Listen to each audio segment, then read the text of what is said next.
આપનો વિશ્વાસ અમારી સૌથી મોટી જવાબદારી. વિશ્વાસની જમાવટ ન્યૂઝ ચેનલ સાથે જોડાયેલા રહો. ભુજ જિલ્લા પંચાયત ગેટ પાસે જ એમ્બ્યુલન્સમાં અચાનક ભીષણ આગ. ફાયર વિભાગની ટીમે આગ પર મેળવ્યો કાબુ. ભુજના જિલ્લા પંચાયત ગેટ પાસે એમ્બ્યુલન્સમાં અચાનક ભીષણ આગ લાગી હતી. ફાયર વિભાગની ટીમ સ્થળ પર પહોંચી આગ પર કાબુ મેળવ્યો છે. ભુજ શહેરમાં આવેલા જિલ્લા પંચાયત ગેટ પાસે આજે એક ભયાનક બનાવ સામે આવ્યો. અહીંથી પસાર થઈ રહેલી અથવા પાર્ક કરેલી એક એમ્બ્યુલન્સમાં અચાનક એન્જિનના ભાગેથી ધુમાડો નીકળવાનો શરૂ થયો અને જોતજોતામાં આગની જ્વાળાઓએ આખી એમ્બ્યુલન્સને લપેટમાં લઈ લીધી અને એમ્બ્યુલન્સમાં અચાનક આગ લાગી.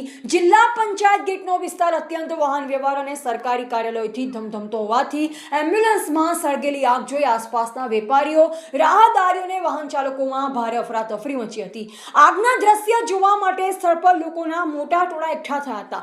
સ્થાનિક નાગરિકોને સ્થળ પર હાજર લોકોએ તાત્કાલિક ભુજ મ્યુનિસિપલ ફાયર બ્રિગેડને બનાવની જાણ કરી હતી. કંટ્રોલ રૂમથી સંદેશો મળતા જ ફાયર ફાઇટરનો કાફલો તાત્કાલિક જિલ્લા પંચાયત ગેટ ખાતે દોડી આવ્યો હતો. ફાયર ફાઇટરોએ સતત પાણીનો મારો ચલાવી ગણતરીની મિનિટોમાં એમ્બ્યુલન્સમાં લાગેલી વિકરાળ આગને ઓલવી નાખી હતી. વાહન ખાલી હોવાથી કોઈ જાનહાનિ ટળી.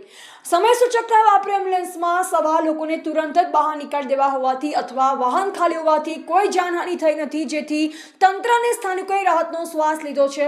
એમ્બ્યુલન્સમાં આગ વાયરિંગમાં શોર્ટ સર્કિટના કારણે લાગી કે અન્ય કોઈ યાંત્રિક ખામીના લીધે તે અંગે ફાયર વિભાગ અને પોલીસ દ્વારા વધુ તપાસ હાથ ધરવામાં આવી છે. અહેવાલ પ્રવીણ પરમાર, ભુજ.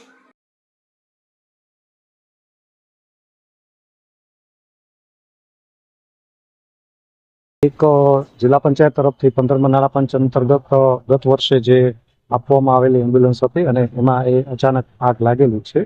ડ્રાઈવર પાસેથી જે જાણવા મળેલ માહિતી મુજબ ડ્રાઈવર એ અમારા સ્ટોર પરથી દવા ભરીને આવતા હતા અને અહીંયા ગેટ પર જ એમને પાછળની બાજુને આગનું જોવા મળ્યું એટલે ડ્રાઈવર તરત તે ગાડી ઊભી રાખી બહાર નીકળી અને આગ બુઝાવવાની કોશિશ કરેલી છે. ડ્રાઈવરને થોડી ઈજા પણ થઈ છે. આ તમામ જે ઘટના છે એ બાબતે અમે આરટીઓને અને ટેકનિકલ સ્ટાફને રિપોર્ટ પણ કરેલો છે. એ આખી તપાસ ચાલુ છે. તો જોખમ રહી છે, પણ ડ્રાઈવરે સમય સૂચકતા વાપરી અને એ ગાડીથી નીચે ઉતરી ગયા છે અને જે અંદર ફાયર એક્સટિંગ્યુશર હોય એનાથી એને આગ ઓલવવાની કોશિશ પણ કરી હતી અને તાત્કાલિક અમને જાણ કરી અને 108ને અને ફાયર બ્રિગેડને બોલાવીને આગ